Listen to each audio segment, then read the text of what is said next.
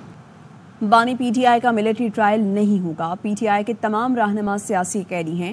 Opposition leader Omar Ayub کی media سے گفتگو, کہا 9 مئی کے واقعات کی ویڈیوز تو سامنے لاتے نہیں, حکومت کو بلوچستان کی فکر نہیں. ایک دن بجلی سستی کرنے کا اعلان کر کے اگلے دن مہنگی کر دیتے ہیں. کا ملٹری ٹرائل انشاءاللہ تعالی نہیں ہوگا. 9 مئی کی ہم لوگ سارے یہاں پہ ابھی بیٹھے ہوئے ہیں, یہ سارے کے سارے فکٹیشس کیسز ہیں. آپ وہ ویڈیو سامنے لائے نا, ویڈیو کیوں نہیں لاتے؟ سب کے سب اس وقت سیاسی قیدی ہیں. حکومت جو ہے وہ نام کی کوئی چیز ہی نہیں ہے ملک میں. بلوچستان اس وقت وہاں پہ آگ لگی ہوئی. آپ کا خیبر پختونخوا کے بارڈر ایریاز میں وہاں پہ تشویشناک صورتحال ہے. آج لوگوں کا جو مسئلہ ہے وہ مہنگائی ہے. آئے دن بجلی مہنگی ہو رہی ہے. 45 ارب روپے کہتے ہیں جی ہم لوگ سبسڈی دے رہے ہیں. کدھر سبسڈی؟ IMF نے کہہ دیا جی کہ آپ یہ سبسڈی کیسے دے سکتے ہیں, ان کے پاس تو وسائل ہی نہیں ہے. یہ سب ٹوپی ڈرامہ ہے.